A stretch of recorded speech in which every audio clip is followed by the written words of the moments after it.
안녕하십니까. 일렉트릭 아이디어 TV 건반장입니다. 초보자를 위한 실무 개념 강화 프로젝트로 전기 기능사로서 또는 초보 엔지니어로서 또는 처음 입문하는 전기 기술자가 되려는 분들을 위해서 제가 알아야 할 전기 용어 100선을 뽑아서 만들어 봤어요. 그리고 본 자료는 네이버 카페 일렉트릭 아이디어 TV에 업로드를 해 드릴 거고요. 요거는 좀 주의해서 보셔야 될 거는 기능사로서 알아야 되는 거죠. 기능사보다도 더 초보적인 일반인들이 이해할 정도의 수준의 용어로 제가 편집을 좀 했어요. 이 내용들에 대해서. 여기 내용들에 대해서 좀 편집을 좀 했어요. 왜냐하면 전문 용어를 계속 쓰게 되면은 여러분들이 이해도 안 될 뿐더러 단시간에 이야기가 너무 어렵다라는 거예요. 그래서 제가 가능한 한 여러분들, 저도 처음 전기 입문했을 적에 를 생각하면서 좀 용어를 좀 다듬었기 때문에 되게 간단하게 설명을 드릴 거고, 그리고 제 말로 부연 설명을 좀 해드릴 겁니다. 그렇기 때문에 이 내용을 다운로드 받아서 제가 말하는 내용들과 함께 써가면서 용어 공부를 하시면은 많은 도움이 될 거고, 요 정도만 알아도 전기기능사 충분히 용어 해석하는데 크게 문제가 없을 것 같고요.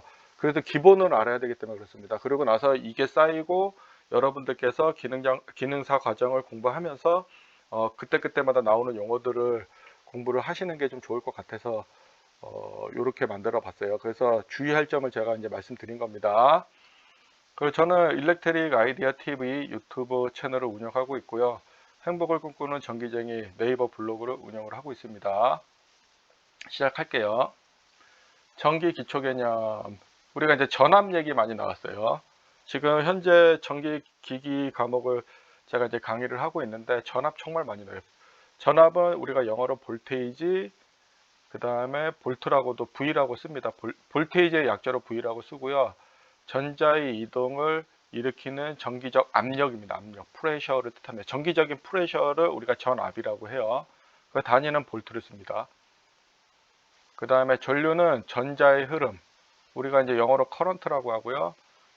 I라고 씁니다. C라고 쓰지 않고 I라고 씁니다.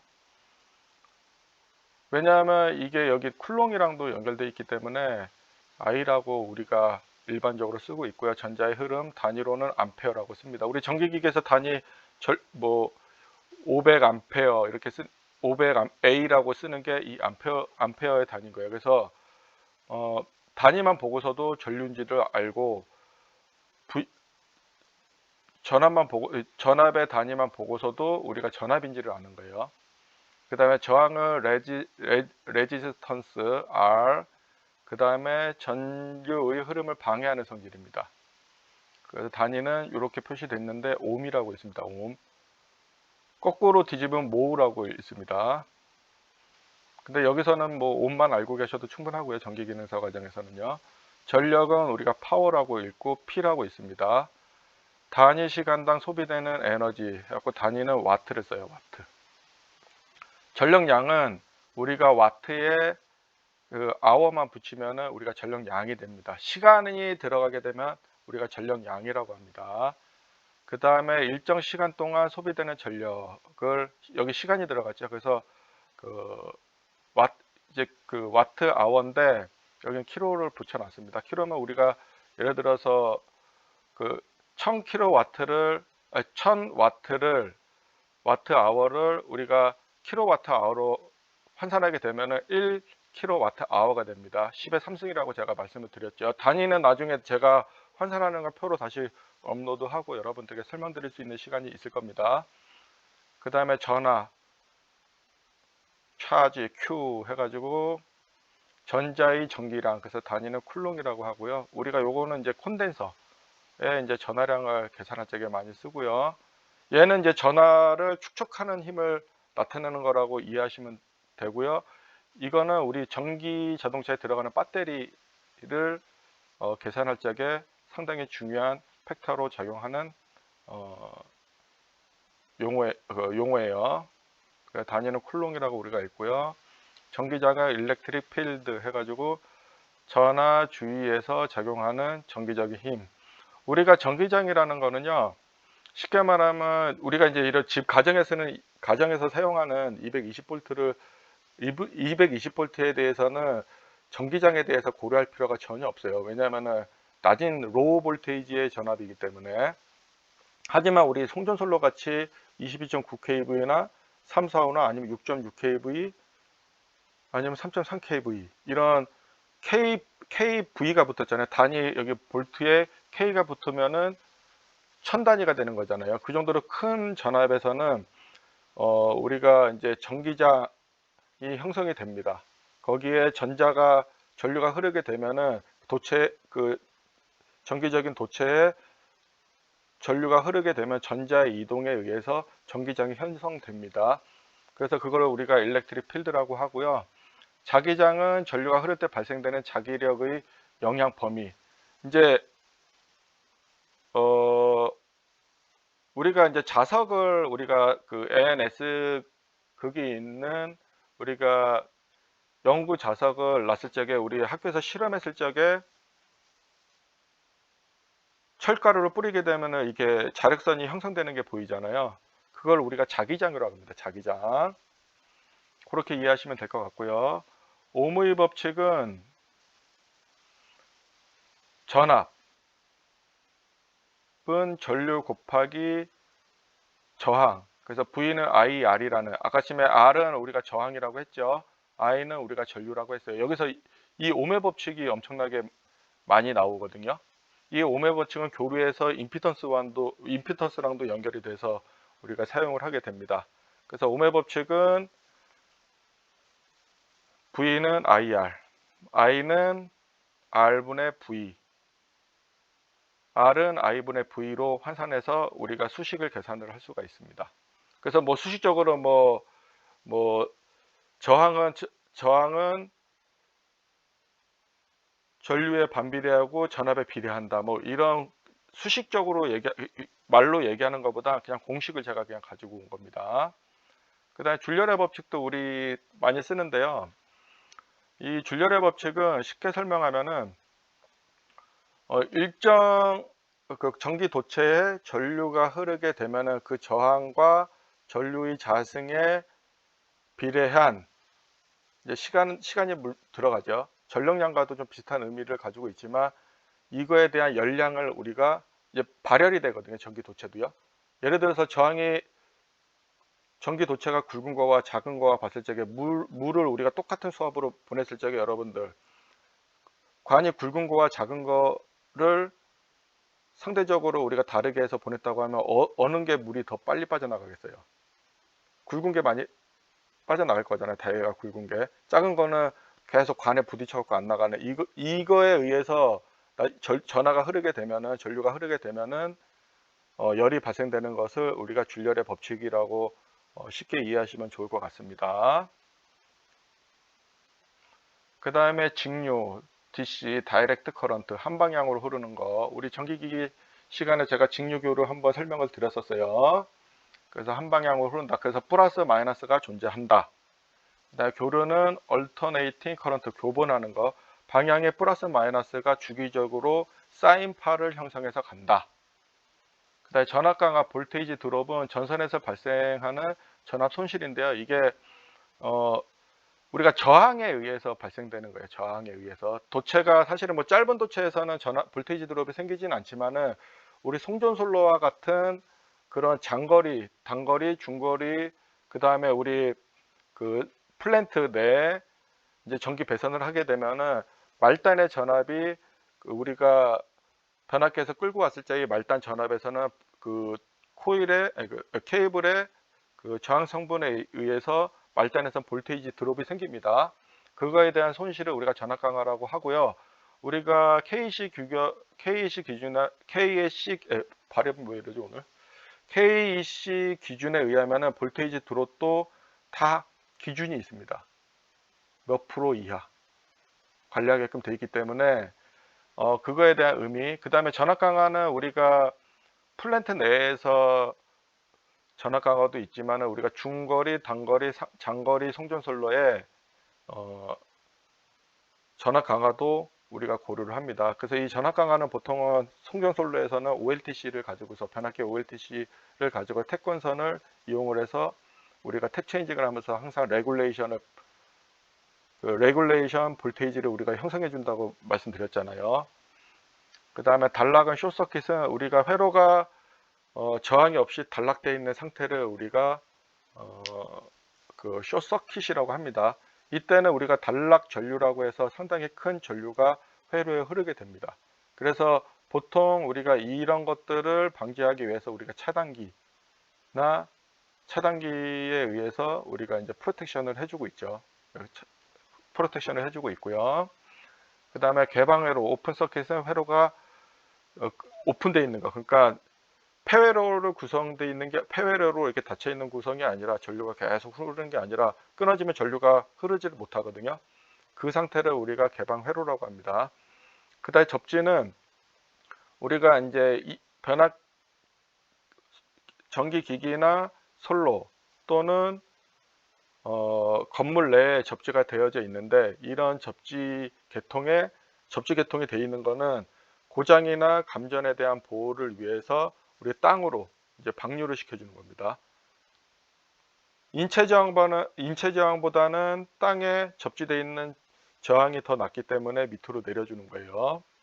그 다음에 퓨즈는 우리가 과전류 발생 시 회로를 차단하는 안전장치. 차단기와 같지만 가장 큰 차이점은 뭐냐면은 퓨즈는 한번 끊어지면 재사용이 안 된다는 거고, 차단기는 이게 끊어지고 그러는 게 없는 거예요. 그냥 인터럽터 스위치에 의해서 그 뭐 VCB 같은 경우는 진공 인터럽터가 안에 들어가 있어 갖고 거기서 차단기의 아크를 소호해주는 역할들을 해주거든요.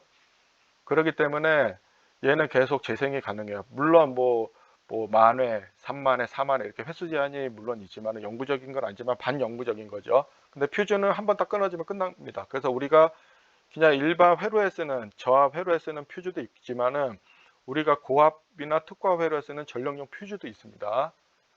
그래서 뭐 전력용 퓨즈 같은 경우는 한류형과 비한류형으로 이제 구분을 해서 쓰기도 해요. 그 다음에 스위치는 그냥 개팩이라고 우리가 흔히 얘기를 하고요. 회로에 전원을 넣거나 끌 적에 이제 사용을 합니다. 그래서 얘는 프로텍션 기능은 없고 사람이 매뉴얼로 올렸다 내릴 수도 있고 끊었다 닫고 열 수도 있고, 그 다음에 이제 모타의 힘을 이용해서 자동으로 열거나 닫을 수도 있습니다. 그 다음에 릴레이는 작은 전류로 큰 전류를 제어하는 스위치라고 되어져 있지만은 이게 뭐냐면 릴레이는 뭐 여러 종류의 릴레이들이 있어요. 뭐 드라이 컨택을 이용하는 뭐 8핀, 뭐 16핀, 14핀 뭐 이런 핀에 의해서 드라이 컨택으로 이용하는 릴레이도 있지만은 우리가 ID와 같이 디지털 계전기의 릴레이도 있습니다. 그래서 작은 전류로 큰 전류를 제어한다는 역할은 PT나 CT 소스를 받아서 하는 경우도 있고, 그냥 뭐 제어용 전원 뭐 120V를 받아서 쓰는 경우도 있어요. 그 다음에 릴레이 같은 경우는 AC와 DC도 같이 존재합니다. 그 정도만 알고 넘어가셔도 좋을 것 같아요. 그 다음에 발전 해갖고 제너레이션 해가지고 전기를 생산하는 과정을 우리가 발전이라고 하고, 송전은 발전소에서 먼 거리까지 전기를 보내는 과정을 송전이라고 하고요. 배전은 전기를 최종 소비자에게 전달하는 과정을 얘기를 합니다. 그 다음에 변전은 전압을 올리거나 내리는 과정. 그래서 우리가 스텝업이나 스텝다운을 시켜주는 경우. 그래서 내가 강압용 변압기라고도 하고 승압용 변압기라고도 했어요. 승압은 전압을 올려주는 거. 154를 345로, 강압은 345로 154로 내려주거나 154에서 20.9kV로 내려주는 과정을 우리가 강압이라고 해요. 스텝 다운 시켜준다. 스텝업은 전압을 높여준다. 그 정도만 알고 가셔도 좋을 것 같습니다. 그 다음에 단상과 삼상은요, 우리가 이제 교류 같은 경우는 제가 얼터네이팅, 그러니까 교번을 플러스 마이너스 위아래가 계속 바뀐다고 했잖아요. 이게 하나의 파형으로만 가면은 단상입니다. 근데 120도에 위상차를 가지고 가면은 A, B, C상의 위상차를 가지고 가면 그게 3상입니다. 3상에는 제가 전기기기 시간에 뭐라고 여러분들께 계속 말씀을 드렸어요. 회전 자계가 형성되기 때문에 3상은 돌아간다. 거기서 두 개의 상을 바꾸면 역회전한다. 회전 자계가 방향이 바뀌기 때문에. 그죠? 그래서 그거를 우리가 역산제동이라고 한다고 제가 말씀을 드렸었습니다. 뭐 제동에선 전기기기에서 워낙 많이 설명드렸기 때문에 아마 그거 보시고 오시면 더 쉽게 이해를 하실 거고요. 그 다음에 뭐 전압은 우리가 그레이드가 뭐 저압과 고압과 특고압이 이렇게 있어요. 근데 여기서 저압의 범위는 1000V 이하, 그 다음에 고압의 범위는 1000V 이상으로 이렇게 구분을 했고, 특고압도 있고요. 그 다음에 초고압도 있습니다. 초고압은 우리가 IC 규격상에 230kV 이상이면 초고압으로 분류되지만 우리나라에는 초고압이라는 개념보다 그냥 특고압에 대한 개념만 있죠. 그 다음에 변압기는 전압을 변환하는 장치. 예, 물 좀 먹었습니다. 계속 얘기를 하니까는. 변압기는 제가 이제 전력용 변압기도 있고 발전용 변압기도 있고 그러니까 철도용 변압기도 있어요. 철도용 변압기는 우리가 스코트 결선을 한 스콧 변압기라고 해서 하고요. 그거는 M자와 T자를 이제 정기적으로 각을 형성해서 이제 삼상을 만들어 주는 겁니다. 이거는 현재 우리나라에서는 현대와 효성중공업에서 변압기 설계를 할 수가 있어요. 다른 데서 만드는지 제가 모르겠습니다. 흡상 변압기 같은 경우는 여러 군데 만들지만은 일단 메인용 주 변압기는 현대와 효성밖에 못 만듭니다. LG가 지금 만드는지 모르겠어요. LS 산전이. 그 다음에 변압기는 종류가 유입 변압기가 있고요. 그 다음에 몰드 변압기, 건식 변압기, 그 다음에 가스 변압기가 있어요. 가스로 절연한 변압기가 있어요. 그 다음에 난연 변압기도 있고요. 근데 이제 초과학 계통에서는 22.9kV까지가 이제 뭐 몰드 변압기도 쓰는 경우가 있는데 공장 같은 데서는 용량이 커지게 되면 대부분 유입 변압기로 다 넘어갑니다. 그 정도만 아시면 되고, 여기 차단기도 여기 아까 제가 설명하신 차단기도 여러 가지가 있어요. 뭐 저압에서 쓰는 MCB나 그 다음에 뭐 ACB나 뭐 이런 것들이 있지만 고압에서 쓰는 뭐 특고압에 쓰는 VCB나 그 다음에 죄송합니다. 그 GCB나 뭐 이런 것들도 있습니다. 그 다음에 OCB도 있는데 OCB는 오일 서킷 브레이커고 이 오일 서킷 브레이커 같은 경우는 제가 사실 요즘 쓰는데 못 봤어요. 요즘은 쓰는데 못 봤고 저희 그 345 스위치 야드에서도 GIS를 이용한 SF6 가스를 쓴 차단기를 쓰고 있어요. 그래서 MCCB 그 다음에 ACB 저압에서 쓰는 거고요. 그 다음에 이제 우리 22.9kV나 6.6kV, 6.9kV 이런 데 많이 쓰는 거는 VCB를 많이 쓰고요. 그 다음에 초과학 계통으로 가면은 우리 SF6 가스를 이용한 GIS 설비에 들어간 이제 차단기, 그걸 우리가 게스 차단기라고 하고요. GCB라고 해요, 게스 차단기. 근데 발전소 같은 데서는 GCB를 제너레이터용 서킷 브레이커라고 해서 발전기용 차단기라고 합니다. 근데 거기도 결론은 SF6 가스로 만든 차단기입니다. 그렇게만 아시면 될 것 같아요. 제가 요 설명을 안 드려가지고 이제 뒤로 갔었고요. 근데 부하라는 거는 우리가 로드, 전기는 생산과 우리가 전기라는 거는 발전을 하고 송전을 하고 배전을 해서 소비자 측에 오면 지금 제가 컴퓨터에 켜 있으면서 계속 소비를 하잖아요. 어느 가정이든 공장이든 가서 계속 소비를 한다는 거죠. 소비를 하는 거는 결론은 컨섭션이 계속 그 유지가 된다는 거죠. 그래서 그 시간을 가지고 유지되게 전력량이 나오고 그 전력량을 가지고서 여러분들께서 전기 요금을 한전에 납부를 하시는 거잖아요. 이 모든 설비를 우리가 다 부하라고 합니다. 여러분들 방에 있는 불을 켜 있는 것도 부하고요. 그 다음에 여러분들 핸드폰에 충전하는 것도 다 부하입니다. 그거를 우리가 통틀어 로드라고 합니다. 로드. 그 다음에 전동기는 우리가 모터. 그래서 전기 에너지를 이제 기계 에너지, 즉 회전 에너지로 바꿔주는 역할을 합니다. 그래서 전동기는 우리가 뭐 원심 펌프나 뭐 이런 펌프를 돌릴 적에도 쓰고요. 그 다음에 MOV라고 해서 모터 오퍼레이션 밸브라고 해서 전동기를 이용해서 밸브를 닫거나 열 적에도 쓰는 역할을 합니다. 그 다음에 여러분들 가정에서 냉장고, 그 다음에 세탁기 이런 데도 전동기가 들어갑니다.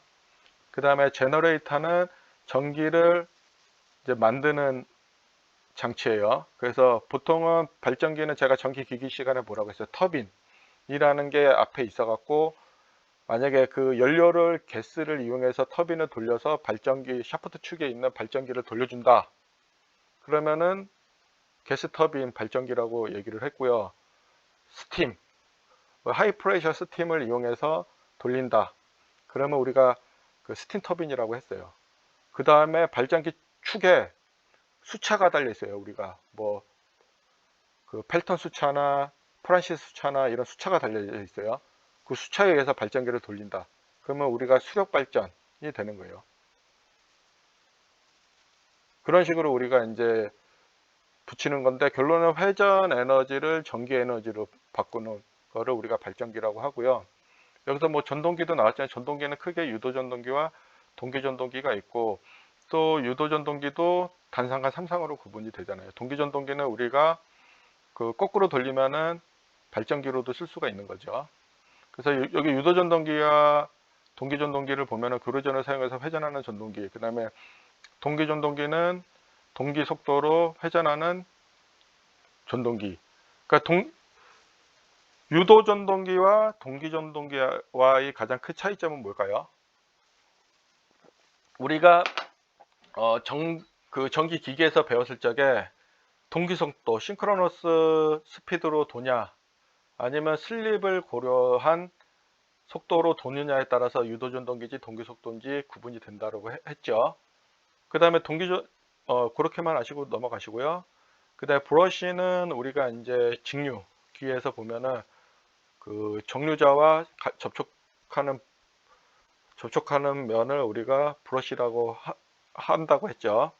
그래서 이게 접촉하는 이게 카본, 그러니까 우리 연필 신 같은 그 검정색으로 만든 거를 우리가 브러쉬라고 합니다. 그래서 전기적 접촉을 위해 사용하는 탄소 블럭이라고 돼 있죠. 뭐 카본 브러쉬 이렇게 얘기를 합니다. 그 다음에 정류자, 얘는 브러쉬와 정류자 나오면은 이 시험 문제도 나왔었죠. 직류 전동기에서 교류를 직류로 변환하는 장치라고 했고요. 직류 전동기에서 교류를 직류로 변환하는 장치. 그 다음에 인버터는 우리가 DC를 AC로 만드는 거. DC는 직류고 AC는 교류라고 했죠. 컨버터는 그 반대입니다. 교류를 DC로 만드는 거. 이거의 얘는, 컨버터의 얘는 우리 방에 있는 LED 등을 생각하시면 돼요. LED는 그 직류 전원만 쓰게 돼 있는데 지금 교류 전원을 가지고서 쓰고 있는 거거든요. 거기에 컨버터 장치가 뜯어보면 그 사각 박스로 돼 있는 흰색으로 만들어낸 게 있어요. 그게 결론은 컨버터예요. 컨버터. 그 다음에 인버터는 제가 태양광을 가지고 말씀을 드렸었잖아요. 그래서 얘는 그 DC, 태양광 PV 모듈 자체가 다 DC거든요.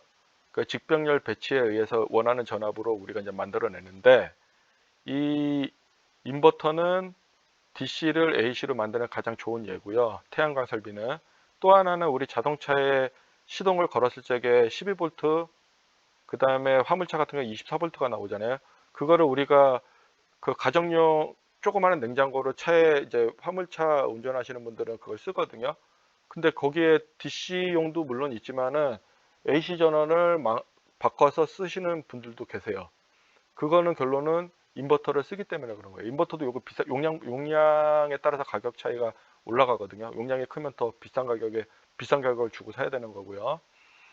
그 전액 콘덴서는 전기를 저장하는 부품 중 극성이 있는 콘덴서 이렇게 돼 있어요. 그래서 우리 그 좀 쉽게 설명하면은 우리 핸드폰에 있는 배터리는 사실은 옛날에는 좀 얘기하기가 좋았는데 지금은 좀 재질이 바뀌어 갖고 어, 얘는 전기를 저장하는 역할을 해줘요. 전액 콘덴서는요. 그래서 이 마이크로 페럿이라는 그 단위가 크면 클수록 전하를 더 많이 충전할 수가 있어요. 그러면은 110V짜리 그 전액 콘센트다. 그러면 얘가 그 용량이 큰 거를 딱 충전해 놓으면 110V의 전원을 실제 쓸 수 있는 거예요. 예를 들면요. 그 다음에 뭐 저항이나 저항기나 뭐 같은 의미의 전류 흐름을 제한하는 부품이다. 이해하시면 될 것 같고요. 그 다음에 누전 차단기는 EL10이라고 하고 누전 시 전류를 차단하는 장치. 얘는 우리가 우리 아파트나 가정에도 메인 차단기나 우리가 분기 차단기에도 누전 차단기를 쓰는 경우들이 있어요. 그래서 누전 차단기는 우리가 예를 들어서 화장실에서 헤어 드라이어를 쓰다가 얘가 거기 안에 전선 줄이 있잖아요. 그 전선 줄에 피복이 벗겨져 갖고 전기가 그 헤어 드라이기로만 들어가야 되는데 우리 사람 손을 타서 그 전기가 사람 몸을 타고 흘러서 바닥으로 내려갔어요. 그러면은 이 누전 차단기는 100의 전류가 들어오면 나오는 전류도 100을 감지하는데 들어가는 전류가 100A가 들어갔는데 예를 들어서 나오는 전류가 99다. 그러면 얘는 누전이 일어났네 하면서 차단을 해주는 역할을 합니다. 그래서 우리 가정집에서는 누전 차단기들이 다 달려져 있어요. 빨간색 버튼. 그 다음에 과부하, 오버로드는 이게 그 전격으로 운전되는 부하들이 있는데 이 전격 이상으로 운전하게 되면은 그걸 우리가 과부하라고 합니다. 그래서 과부하는 우리가 그 차단기에 의해서 보호를 합니다. 그 다음에 절연은 인슐레이션, 그래서 전기가 새어나오지 않도록 보호하는 기술 했는데 변압기도 우리가 절연 기술이 들어가 있고 여러분들 그 전원 콘센트 쓰는 것도 절연 기술이 들어가 있는 거예요. 그게 뭐냐면은 케이블이 도체로 여러분들이 나중에 안 쓰는 도체를 플러그를 뽑은 상태에서 한번 잘라보세요. 거기 안에 구리선이 들어가 있거든요. 그 구리선을 둘러싸고 있는 것들은 다 인슐레이션이라고 생각하면 돼요. 절연을 위해서 다 감싸 놓은 겁니다. 절연의 목적은 감전도 있고 이게 다 도체가 다 노출되어 있다고 생각해 보세요. 그러면 케이블이 막 수십 가닥 포설을 하는데 서로 붙으면은 아까쯤에 여기서 말하는 단락, 숏서킷이 일어나는 겁니다. 부하로 가지 않고 선끼리 붙어서 단락 전류가 숏서킷 커런트가 크게 흐르는 거거든요. 그러면 고장 전류가 엄청나게 크게 흐르게 됩니다. 그러면은 설비에 치명적으로 영향을 미칠 수 있기 때문에 차단기로 보호를 해주는 거죠. 그 다음에 접촉 저항. 그래서 접촉 부분에 발생하는 저항. 그래서 우리 사람 몸이 어떤 전기기기에 닿는데 이 전기기기가 아까쯤에 누전이 돼갖고 사람 몸을 쪽에서 흘렀다. 그러면은 그게 접촉 저항이 되는 거예요. 그래서 우리가 뭐 접촉 저항도 있지만은 우리가 송전솔로의 그리드, 그러니까 변전소의 그리드를 계산할 적에도 우리가 그 접촉 전압과 보폭 전압을 가지고서 우리가 또 그 대지 전위를 계산하는 방법도 또 있습니다. 그래서 접촉 저항이 높으면 높을수록 어때요? 좋겠죠? 과전압, 오버볼테이지는 우리가 정상 전압보다 높아지는 거. 이것도 우리가 프로텍션을 합니다. 그 다음에 낙뢰, 썬더볼트라고 되어 있는데 그 라이트닝이라고 생각하시면 돼요. 라이트닝. 라이트가 아니고 라이트닝입니다. 뇌. 번개로 인해 발생하는 순간적인 고전압. 그래서 우리가 보통 여기 그 라이트닝에 대해서는 첫 번째 보호되는 것은 우리가 피레기에 의해서 보호가 됩니다. 우리 송전솔로 그 다음에 변전소 인입단에는 피레 설비가 다 되어져 있습니다. LA라고 해서 라이트닝 어레스트라고 해서 여기 그 피레 설비들이 다 되어져 있고 이 피레 설비는 파고값을 통과와 동시에 낮춰주는 역할을 해서 변압기나 그 보호되는 변압기나 이런 것들을 좀 보호해 주기 위해서 파고값을 낮춰주는 역할을 합니다. 그러니까 피크값을 컷을 해서 낮춰주는 역할을 해주는 거예요. 그래서 우리나라 계통에는 다 그 협조가 되어져 있어요. 그래서 우리가 번개가 쳐도 전기를 계속 공급받을 수 있는 이유가 라이트닝 어레스터라는 필의기가 있기 때문에 지금 이렇게 쓸 수 있는 겁니다. 낙뢰는 우리 전기한테는 되게 치명적인 영향을 주는 자연 현상 중에 하나입니다. 그다음 전전기는 물체에 정지된 상태에서 있는 전하. 이건 뭐 정전기는 사실 동전기도 있고, 그 다음에 그 정지 상태에서 발생되는 정전기도 있어요. 움직여서 발생되는 게 있고 정지한 상태에서 발생되는 게 있어요. 그래서 물체에 정지된 상태로 있는 전하라고 했지만은 그렇게 여기서는 이해하고 넘어가셔도 되고, 나중에 좀 더 공부하시다 보면은 이제 움직이는 전하에 대해서도 이해할 수 있을 배울 때가 있을 겁니다. 그래서 우리가 보통 그 책받침 우리 그 겨드랑이에 끼고 막 비벼갖고 머리 대면 쭉 올라오는 그게 정전기입니다. 그 다음에 누전, 불필요하게 흐르는 전류인데요. 뭐 피복에 전기 같은 경우 피복이 손상돼서 흐르는 경우가 대부분이고요. 전기 화재는 아까쯤에 그 누전이 됐는데 누전된 전류가 어딘가에 막 흘러요. 아니면은 과부하로 우리가 막 멀티탭이 예를 들어서 우리가 뭐 6구짜리 멀티탭도 있고 3구짜리 있고 2구짜리 있는데 멀티탭을 우리가 여러 개 썼는데 이 멀티탭에 전격 암페어가 있는데 전격 암페어라는 건 전격 전류 이상을 쓰면 안 된다는 건데, 여기에 막 컴퓨터, 냉장고, 전원 막 이렇게 꼽아갖고 쓰게 되면은 이 콘센트 입장에서 가부하잖아요. 그러면 이 전선에 있는 절연이 녹아가지고 줄열에 의해서 녹아가지고 열이 발생돼서 녹아가지고 그 선과 선이 붙으면서 화재가 일어날 수가 있어요. 또는 누전에 의해서 전기가 흘러가지고 분진 같은데 스파크 그 불씨의 역할을 해서 우리가 또 화재가 나는 경우도 있고요. 근데 전기 화재는 극히 아주 드물어요, 사실은. 전기 화재는 아주 옛날 뭐 애자사용공사에 의해서 했던 뭐 그런 집들 아니면은 전기 화재는 이제 거의 일어나지 않는다고 보시면 되고요. 멀티탭은 이 전열기구, 그러니까 우리 냉장고나 히터 같은 전기 히터 같은 것들은 쓰면 안 됩니다. 뭐 테레비나 이런 거 쓰는 건 상관이 없는데 그 전열기를 쓰면은 암페어가 상당히 크게 나오거든요. 몇 암페어씩 나와요. 그러면은 이 전격 허용 전류를 초과하는 일이 벌어지면은 이 그 전선 우리 콘센트로 간 전선을 만져보면 뜨끈뜨끈해요. 그러면은 이게 과부하로 쓰고 있다는 거예요.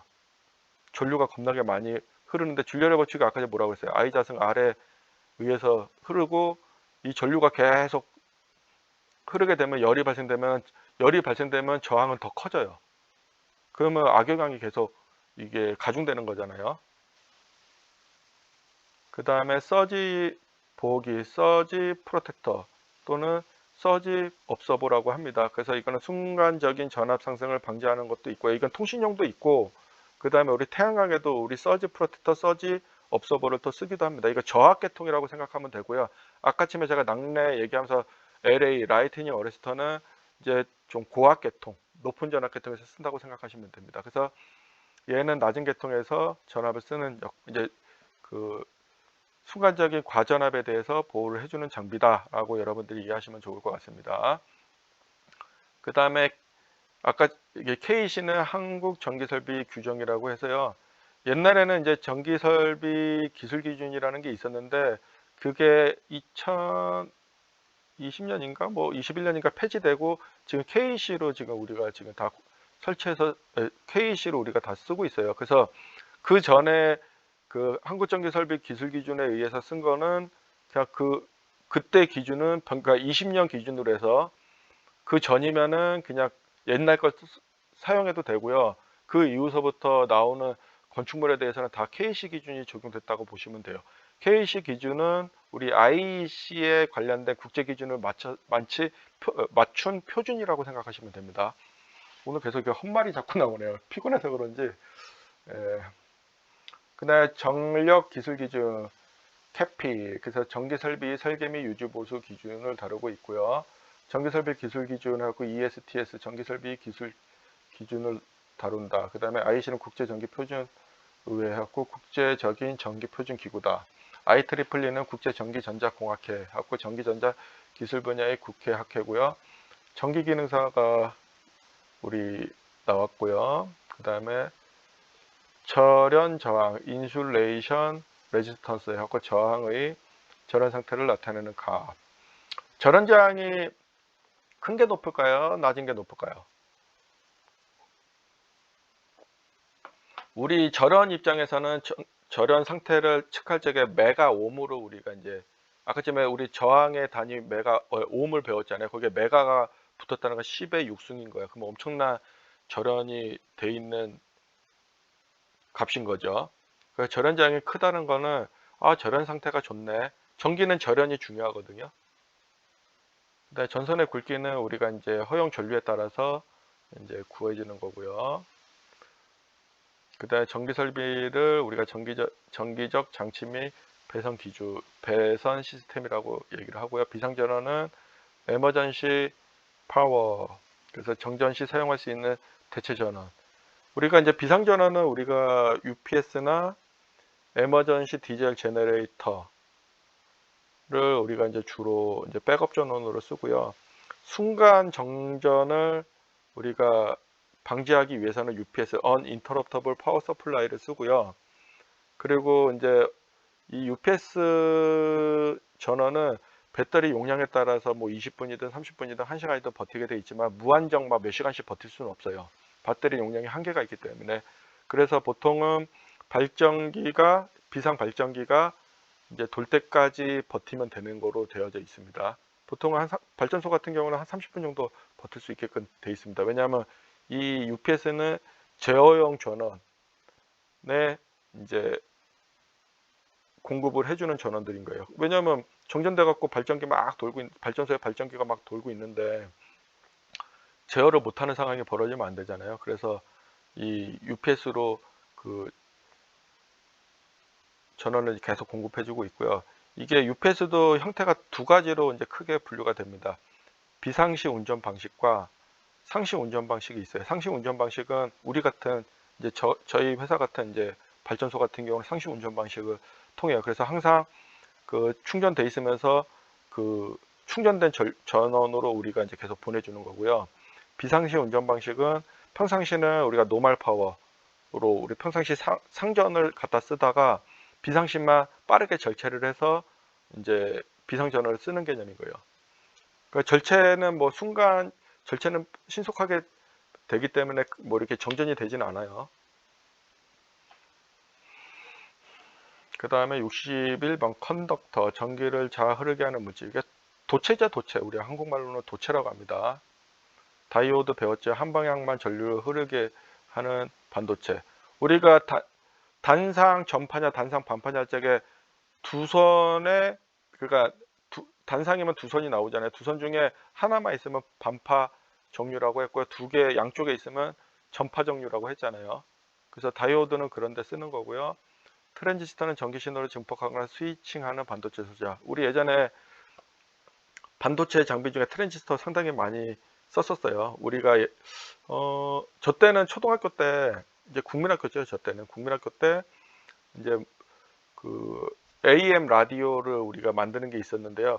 그거를 회로에 보면 트랜지스터를 가지고 트랜지스터 콘덴서, 그 다음에 저항을 막 연결해 가지고 9V짜리 전원을 넣으면은 얘가 이렇게 그 다이얼로 우리가 조종을 해주면은 우리 채널을 잡고 이게 방송을 들을 수가 있었죠. 지금도 AM 방송을 하고 있는지 모르겠어요. 요즘 저는 AM 방송을 안 듣고 FM도 제가 잘 듣질 않고 있어가지고 뭐 그럴 때 많이 썼던 반도체 소자라고 생각하시면 좋을 것 같고요. LED는 우리가 제일 많이 쓰죠. 뭐 냉장고에 불빛 다 LED. 그 다음에 여러분들 노트북에 전원 누르면 파란색 불이나 뭐 이게 불빛 들어온 거 다 LED잖아요. 그죠?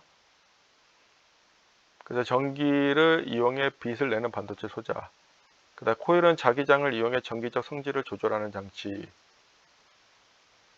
그러니까 코일을 이용해 전기적 성질을 자기적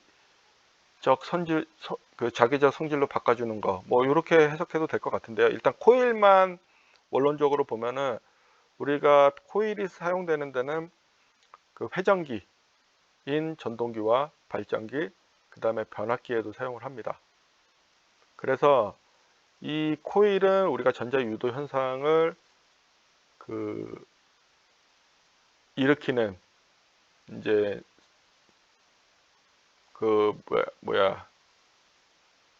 원리를 이용하는 거고요. 이 코일은 우리가 보통 원형으로 많이 이제 감겨져 있어요. 여러분들이 흔히 접할 수 있는 거는요. 근데 실제 변압기나 발전기를 보면은 거기에 있는 코일이라고 할 수는 없어요. 왜냐 사각 도체로 우리가 만들어져 있기 때문에요. 뭐 그 정도만 이해하시면 좋을 것 같고요. 그 다음에 전류계 전압계 있는데 뭐 말 그대로 전류계는 암페어 미터, 여기 암미터라고 하는데 암페어 미터입니다. 그 다음에 볼트미터 전압계. 그래서 전압계와 전류계는 여기서 말하는 걸 전류를 측정하거나 전압을 측정하는 장치를 우리가 전압계와 전류계라고 합니다. 그 절연파계는 이거는 이제 뭐 이게 저압에서 일어나는 건 아니고 우리가 고압이나 특고압에서 이제 절연 상태가 아까 절연 저항이 높아가지고 이 피복과 절연이 외부와의 완전히 단절이 돼 있어야 되는데 이 케이블의 피복이 아니면 도체를 감싸고 있는 이 절연물이 이제 계속 도체 전류가 흐르게 되면 열이 났다 안 났다 뭐 이런 것들을 계속 반복을 하잖아요. 그리고 또 외부에 노출되어 있으면 이제 UV에 의해서 피복이 손상을 입게 돼요. 그렇게 되면은 절연이 파괴돼서 도체와 도체가 붙거나 도체가 이제 이 파괴된 절연물 사이로 전기가 삐져나와서 이제 문제가 되는 현상을 우리가 절연 파괴 현상이라고 개념적으로 이해하시면 좋을 것 같습니다. 그 다음에 전력 품질은 전기 이입 품질을 평가하는 개념입니다. 우리가 전력의 품질을 우리가 평가하는 것은 전압의 레귤레이션이 얼마나 유지가 잘 되는지, 그 다음에 주파수에 대한 레귤레이션이 얼마나 잘 유지되는지에 따라서 전력 품질의 우수성, 그 다음에 또 하나는 정전이 얼마나 빈번하게 있는지, 아니면 스위칭 현상이 낙내로부터 변동이 얼마나 생기는지, 그 다음에 부하 변동에 따라서 대용량 전동기가 돌고 부하들이 사용됨에 따라서 계통의 스테이블한 조건이 아닌 언스테이블한 조건으로 얼마나 유지가 되는지, 이런 것들에 따라서 우리가 전력 품질을 우리가 평가를 하는데요. 우리나라 전력 품질은 쉽게 말씀드리면 세계적인 수준입니다. 엄청 잘 되고 있고요. 이런 이유는 우리나라 뭐 한국전력공사뿐만이 아니라 발전사들이 상당히 전기에 대해서 엄청나게 신경을 많이 쓰고 많은 투자비들이 들어가고 있어요. 그리고 되게 비용도 비싸고요. 이런 뭐 건물에 있는 뭐 변전 설비가 암만 크다고 하더라도요.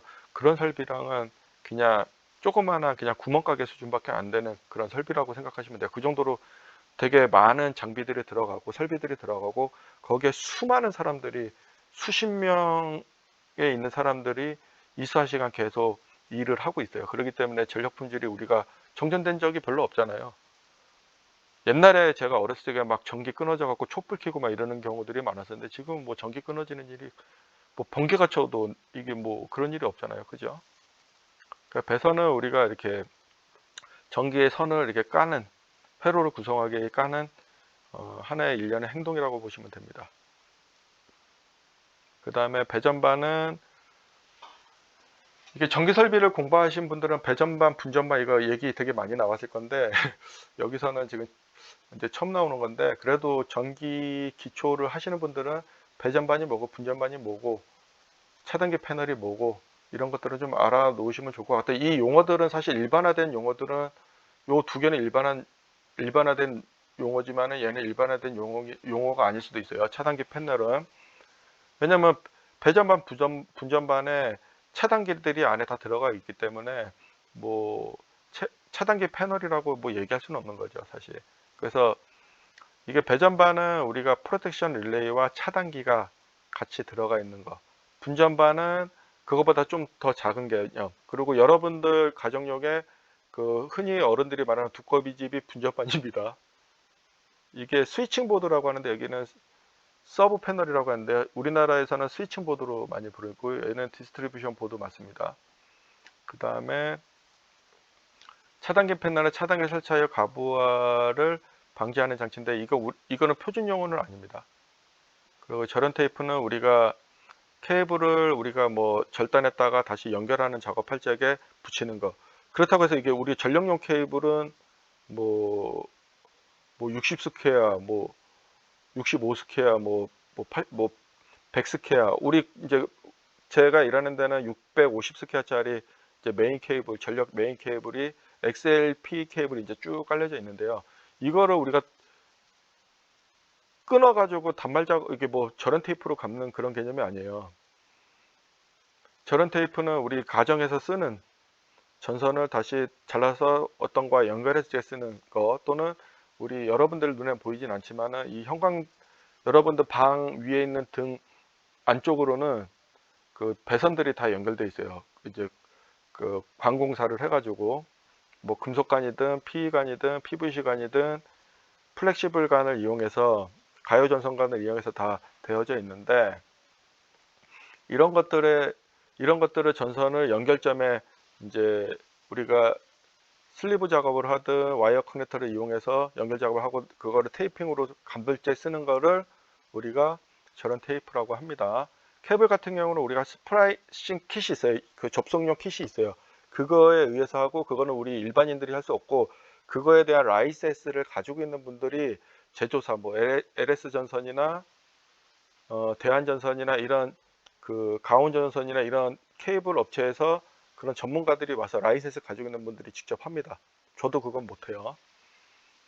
그 다음에 케이블 덕트, 우리 전선 및 케이블을 보호해주는 구조물이기도 하지만은 거기에 케이블 그 덕트 안에 우리가 이제 그 케이블을 넣고 포설할 적에도 우리가 거치하는 개념으로도 우리가 쓰기도 합니다. 그래서 케이블 덕트, 뭐 케이블 트레이, 뭐 시스템 덕트, 뭐 여러 가지 용어들로 쓰여지고 있고요. 이 덕트에 대한 거는 뭐 버스 덕트 공사도 있고 뭐 공사 방법은 뭐 여러 가지가 있어요. 이거는 이제 제가 그 상과목 전기 설비 했을 적에 그 관공사에 대해서 엄청나게 많이 나오거든요. 그거 보시면은 뭐 되게 쉽게 이해하실 수 있을 거라고 생각하고요. 배관은 우리가 뭐 금속관 공사를 이용한 배관, 그 다음에 합성 수지관 공사를 이용한 배관, 그 다음에 가요전선관을 이용한 배관 등 뭐 다양하게 뭐 있습니다. 그래서 전선이 우리가 뭐 HIV 전선이나 이런 전선들을 우리가 이제 그 포설할 적에 거의 관에다 넣어가지고 합니다. 그래서 우리가 보통 금속관으로 하는 게 제일 튼튼하죠. 근데 금속관은 일단은 공임도 많이 들어가고 인건비가 많이 들어가겠죠. 그 다음에 자재도 세기 때문에 비싸죠. 그래서 보통은 우리가 PVC관 공사나 그 다음에 뭐 조명 같은 데는 나중에 PVC로 올려놓고 그리고 이제 플렉시블관으로 이제 하는 경우 이렇게 같이 혼용해서 쓰기도 하거든요. 공사할 적에. 접속감은 우리가 이제 뭐 관공사를 했을 적에 관끼리 서로 이렇게 붙일 적에 사각 박스, 풀 박스라고도 하고요. 또 조그마한 박스로 이제 정크션 박스라고도 합니다. 그거는 뭐 우리가 뭐 사각 정크션 박스라고도 합니다. 풀 박스는 정크션 박스보다는 좀 큰 개념. 이것도 그 상과목 할 적에 제가 설명하고 따로 영상을 올려놓은 것도 있으니 그거 참고하시면 좋을 것 같습니다. 전솔로라는 거는 그냥 전력이 전달되는 솔로를 다 전솔로라고 보시면 돼요. 그 터미널 블록은 우리가 이제 뭐 배전반이나 분전반이나 특히 배전반에 보면은 아니면 우리 변압기나 차단기의 로컬 컨트롤 판넬이 있어요. 현장 제어반에 보면은 거기 뭐 CT나 PT나 각종 릴레이로부터 왔던 것들을 다 연결해서 외부에 우리가 제어용 감시 설비로 보내주거나 아니면 조작하는 대로 중화센터로 이렇게 보내줄 적에 우리가 터미널 박스를 통해서 이렇게 나가는데 이 기기 내부에 있는 전선이 외부로 전달될 수 있도록 해주는 역할을 우리가 터미널 블럭이라고 합니다. 버스바는 우리가 대전류를 흘러주는 역할을 합니다. 그래서 케이블로 우리가 쓸 수도 있지만 배전반끼리 우리가 그 1열, 2열, 뭐 3열 배전반이 막 수십 개씩 쭉 나가거든요. 거기에 보면은 그 위에 연결되는 거는 우리가 부스바로 딱 연결이 되기도 합니다. 예전에 우리 변전소 같은데 할 적에 AIS 그러니까 공기절연 방식의 스위치 기아가 있는 데는 우리가 부스바를 되게 많이 쓰는 경우도 있었어요. 근데 요즘은 다 GIS나 CGIS, 22.9kV의 CGIS 이런 것들을 좀 많이 쓰고 있어가지고 부스바 보기가 요즘 귀해졌습니다. 그 단권 변압기, 그 단권 변압기는 그냥 한 개의 권선으로 구성된 변압기, 복권 변압기 1차와 2차가 권선이 분리되어 있는 변압기. 그냥 그렇게만 알아놓으시고요. 전력 손실, 에너지가 열 등에 변환되어 손실되는 현상. 그러니까 이게 열이 나는데 이게 준열로 이용이 될 수도 있고 좋게 쓰면은 나쁘게 말하면 그게 그냥 소비되는 거죠. 그게 전력 손실이 될 수 있는 거예요. 그래서 이게 전력 손실은 우리가 I 자승 R. 그래서 우리가 전기기계에서 배웠던 것 중에 무슨 얘기를 제가 많이 했어요.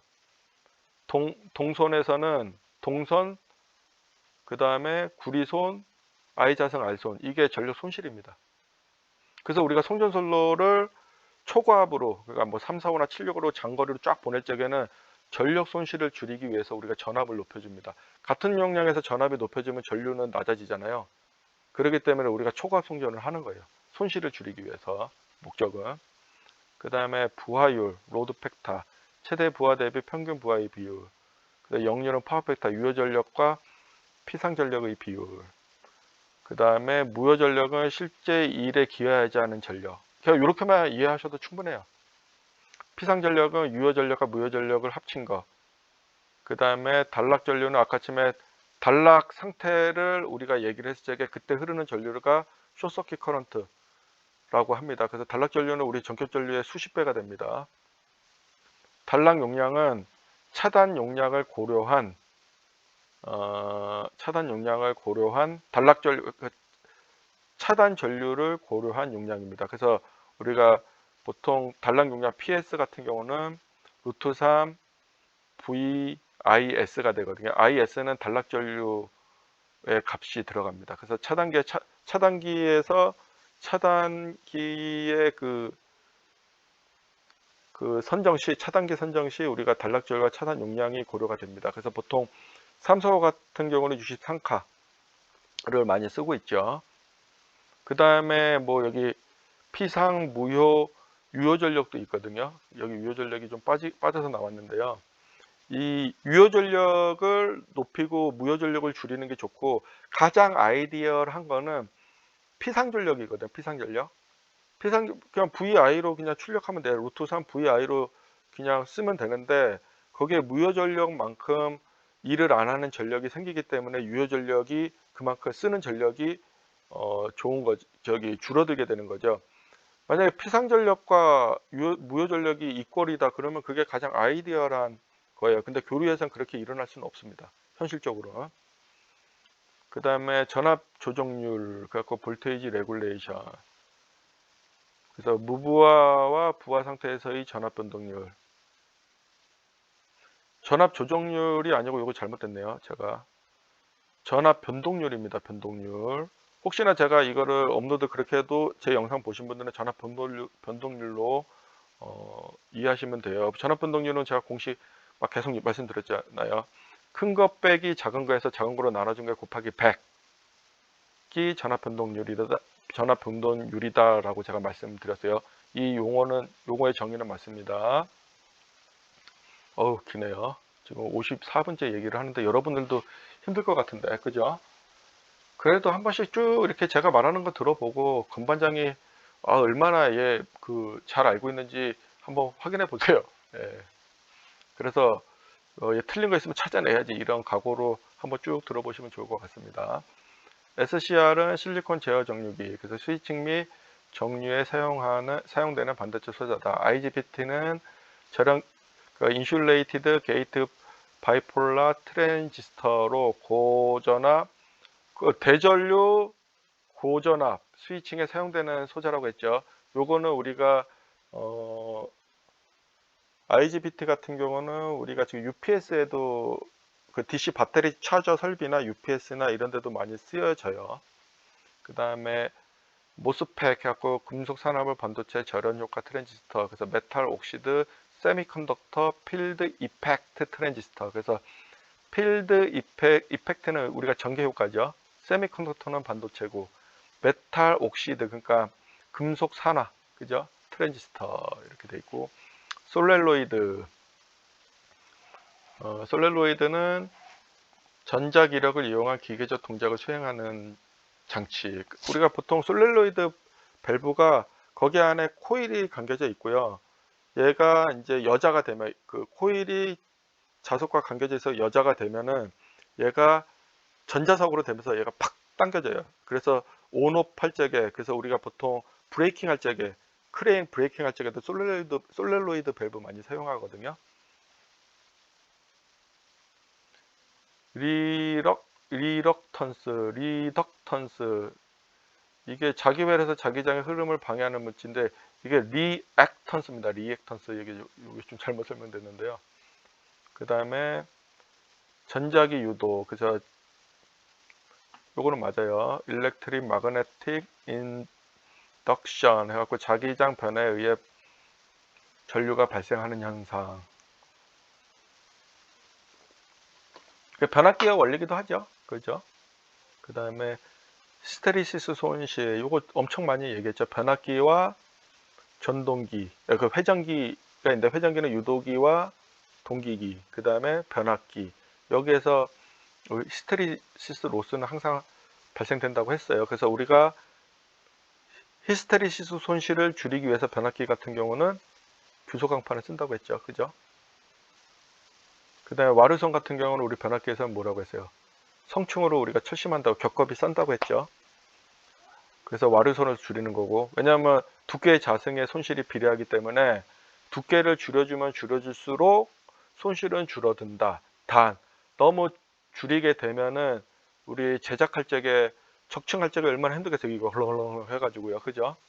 그래서 일정 두께를 유지한다. 그게 우리가 보통 0.35 mm 정도의 두께를 우리가 쓴다고 얘기했었습니다. 초전도체, 슈퍼컨덕터, 그러니까 특정 온도 이하에서 전기 저항이 0이 되는 거. 보통 우리가 마이너스 273도라고 해서 큐리 온도로 내려가게 되면 우리가 초전도 현상이 일어나죠. 극저온에서 이제 그 도체가 0이 되는 건데, 만약에 전기 학문에서도 전기 응용 학문에서 이제 초전도 현상에 대해서 우리가 배우게 되죠. 그래서 뭐 마이너 이펙트, 마이너 효과 뭐 이런 것들을 이제 배우게 되는데요. 이게 극저온에서의 초전도체도 있지만은 또 고온에서의 초전도체도 있고요. 만약에 극저온의 상태에서 초전도체가 형성이 돼서 만약에 그게 우리 설비들의 산업 설비들의 응용이 된다 그러면은 이제 전력 손실은 없는 거예요. 100을 생산하면 100이 전기를 우리가 공급할 수 있는 거예요. 손실 때문에 우리가 많이 제한되는 것들이 있는데, 만약 초전도가 진짜 막 활성화됐다 그러면은 전력 손실을 엄청나게 줄일 수 있는 아주 획기적인 노벨상 수상감입니다. 진짜. 아직은 없죠. 그 다음에 마지막, 깁니다. 이제 1시간 다 됐네요. 죄송합니다. 광정 효과. 그래서 빛을 쬐었을 때 전자가 방출되는 현상을 얘기를 합니다. 그래서 뭐 일단 여기 좀 이렇게 제가 좀 이렇게 잘못된 것들은 집어드렸고요. 뭐 영어는 보지 않고 이게 단위가 나오는 것들은 영어를 좀 보셔야 돼요. 이게 이런 것들은, 왜냐하면 제가 이거를 좀 설명드리려고 사실은 만들었고, 그 다음에 오메 법칙이나 줄리얼의 법칙도 좀 설명을 드리려고 했고요. 제가 나중에 교류 직류에 대해서도 강의 자료를 만들어 놨어요. 그래서 다른 사람들과 일반화돼서 쓰는 게 아닌 저만의 또 강의 방법으로 용어로 정의를 좀 해드린 겁니다. 그래서 약간 이게 어떻게 보면 좀 아는 사람들이 봤을 적에는 조금 부족하고 미비하게 보일 수는 있지만은, 여기 아까 침에 제가 소도에서도 말씀드렸다시피 이거 초보자를 위해서, 입문하는 사람 위해서 배우는 거예요. 뭐 정확하게 용어를 가르쳐 주면 아마 이 1시간 만에 이 용어 설명을 끝날 수가 없어요. 직류만 가더라도 2, 30분 설명할 수 있거든요, 저는. 직류 교류만 가더라도요. 전학 강화만 가더라도 뭐 2, 30분 충분히 설명할 수 있죠. 공식만 가지고 설명하면요. 그러면 여러분들이 그런 것들을 이해를 무시하는 게 아니라, 그런 것들을 이 기능사 초보 엔지니어들이 이해하는, 입문하거나 초보 엔지니어들이 이해하는 게 필요할까라는 생각을 봤을 적에 그냥 제 꼭지들만 가지고 제가 좀 설명을 드렸던 거고, 여기에 백선 중에 안 나온 것들도 있어요. 뭐 이런 규격들이 뭐 나오는데 이것도 나오지 않아도 돼요. 근데 KC 규격은 우리가 전기 설비를 상과목 공부하시는 분들은 얘는 공부 확실히 해야 되는 그 과목 중에 하나고요. 규정 중에 하나고요. 사실 우리가 현장에서 전기공사를 하시는 분들 입장에서는 KC 규정이 가장 중요합니다. 사실 제일 중요해요. 그 다음에 우리 제조사들 있죠. 제조사들한테는 이 IC나 IEEE, ANSI 이런 것들 표준 규격이 되게 중요해요. 그 번호에 따라서 우리 변압기 설계하거나 뭐 이런 것들을 차단기 설계하거나 이게 다 하게 되거든요. 그 다음에 우리 CT 계산하는 거, 이제 계기용 변류기 계산하거나 VT, 볼테이지 트랜스포머, 우리 계기용 변압기 계산할 적에도 이 규격을 IC나 IEEE, 안시 기준을 가지고서 설계를 합니다. 그리고 뭐 발전기나 뭐 판넬은 네마, 이제 사운드 프레셔 레벨이나 네마 규격을 가지고서 우리가 판넬, 배전방 판넬들을 설계를 합니다. 그러니까 이 규격들이 막 다 있어요. 뭐 규격들이 다 있기 때문에 이거는 사실은 뭐 KC를 공부하면은 우리 일반적인 전기 기술자라면은 그냥 충분히 그냥 IC와 같이 접목해서 공부한 거라고 이해하시면 좀 좋을 것 같습니다. 저는. 그래서 뭐 다만 부족하지만 그래도 제가 이게 부연 설명들을 좀 길게 장황하게 좀 해드렸잖아요. 그런 내용들을 좀 보면서 좀 이해를 하시면 좀 좋을 것 같아요. 그 다음에 이 전력 부분도 사실은 여기 뭐 유효 전력이 중요한 유효 전력이 빠졌는데요. 이 유효 전력 같은 경우도 우리가 역류를 가지고서 이제 하는 거예요. 이 역률이 1인 거는 아까 제가 말했죠. 유효 전력과 피상 전력이 같으면은 어떻다고 했어요. 그게 가장 아이디어란 거라고 했죠. 그러면 손실이 발생되지 않는 거예요. 그냥 100이 나오는 거고, 우리 초전도체를 이용해서 쓰고 있다라는 얘기예요, 사실은. 근데 그거는 물리적으로 불가능하기 때문에 우리가 무효 전력을 줄이기 위해서 상당히 많은 노력을 합니다. 전기 엔지니어들은. 그래서 저번에 제가 우리 조상 설비, 전기기기 하면서 조상 설비 있었고, 그 조상 설비에 대해서 제가 강의 자료를 버벅거리면서 좀 얘기를 했지만, 왜냐면 막 시간에 쫓기면서 막 내가 막 급하게 막 얘기하다 보니까 했지만은, 제가 그걸 업로드를 웬만한 조상 설비들은 다 넣어가지고 업로드를 해드렸어요. 영상도 찍어가지고. 그게 이 무효 전력을 줄이고, 그 다음에 그 역류를 낮추기 위한 높이기 위한 설비인 거예요. 역류 1이 가장 아이디어를 한 거니까. 그리고 발전소 같은 경우는 우리가 동기발전기로 역률이 1인 거를 돌린다고 하더라도 실제 우리가 0.9, 0.9에서 뭐 요 정도로 왔다 갔다 거려요, 사실. 이론적인 게 그런 거지 실제는 그렇지 않다라는 거죠. 그래서 그런 현상들을 배우는 게 우리가 이제 전기기기 학문이라고 좀 생각하시면 좋을 것 같아요. 여기 지금 이 내용은 지금 전기기기를 이해하는 데는 기능사로서 알아야 되는 거기도 하지만, 전기기기나 뭐 전기이론이나 이런 것도 이런 것도 공부하실 적에 이 정도 개념만 알고 그 다음에 나오는 것들을 이해하시면은 충분히 쉬울 것 같아요. 제가 이거를 그 VIR, 그 다음에 소자 관련돼서 우리가 그 캐패시턴스나 인더턴스나 레지스턴스나 이거를 제가 가지고서 이론 설명을 하고 교류와 직류와의 관계를 막 설명하려고 하다 보니까, 이거보다는 그냥 용어 정리를 좀 정의해서 제 입으로 한번 설명을 해드리는 게 좀 좋을 것 같다. 그 다음에 제일 기본이 되는 오매 법칙 제대로 알려드리자. 그래서 오매 법칙을 여기 공식까지 넣어놓은 거고요. 이 공식의 이 정의를 줄리엣 법칙에 쓰기보다는 그냥 이 공식을 가지고서 어떤 회로를 그리고 그걸 가지고서 그냥 이해하는 게 되게 좋은 거예요, 그냥. 예를 들어서 전압은 고정인데, 예를 들어서 100V에 10A에 10ohm짜리 회로에 전압은 100V가 나오잖아요. 근데 만약에 전류가 8A 흘렸다. 그러면 여기 이 계산에 의해서는 80V가 흐르는 거예요. 전류가 줄어드니까 관계가 있는, 전류가 줄어드니까 전압도 줄어드네. 근데 이게 이제 I가 V 자리에 오고, 그 다음에 R이 밑으로 가고, 위에 V가 온다. 그러면은 R이 증가하면은 반비례 관계에 있으니까 전류는 떨어지네. 이게 오메 법칙이에요, 오메 법칙. 그리고 제 블로그에 행복을 꿈꾸는 전기쟁이에 오메 법칙 치거나 전자 유도 현상, 렌츠의 법칙, 로렌츠의 법칙, 뭐 이런 것들 그 프레밍의 오른손 법칙, 프레밍의 왼손 법칙 치면은 거기 엄청나게 장황하게 잘 설명돼 있어요.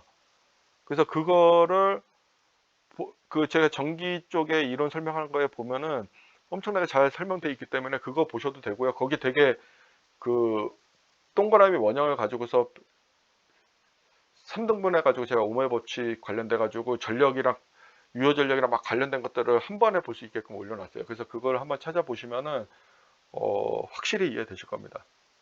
그래서 지금은 전기 기기를 공부하면서 여러분들께서 요 정도 용어만 알고 넘어갔으면 좋겠다라고 해서 제가 정리를 한 거예요. 여기서 이 정도면은 뭐 대부분 나오잖아요. 뭐 여기에 뭐 전기자 반작용이냐, 아니면 뭐 헌팅 나는 뭐 난조 방식에 대해서 이거를 설명할 필요 없잖아요. 그거는 워낙 내가 많이 설명해 드렸기 때문에. 토크, 그 전동기의 힘이에요. 회전력. 그런 것들은 설명하는 것보다 이 용어를 가지고서 발전기가 뭔지도 모르고 전동기가 뭔지도 모르는데 제가 전기기기 하면서 막 계속 얘기했잖아요.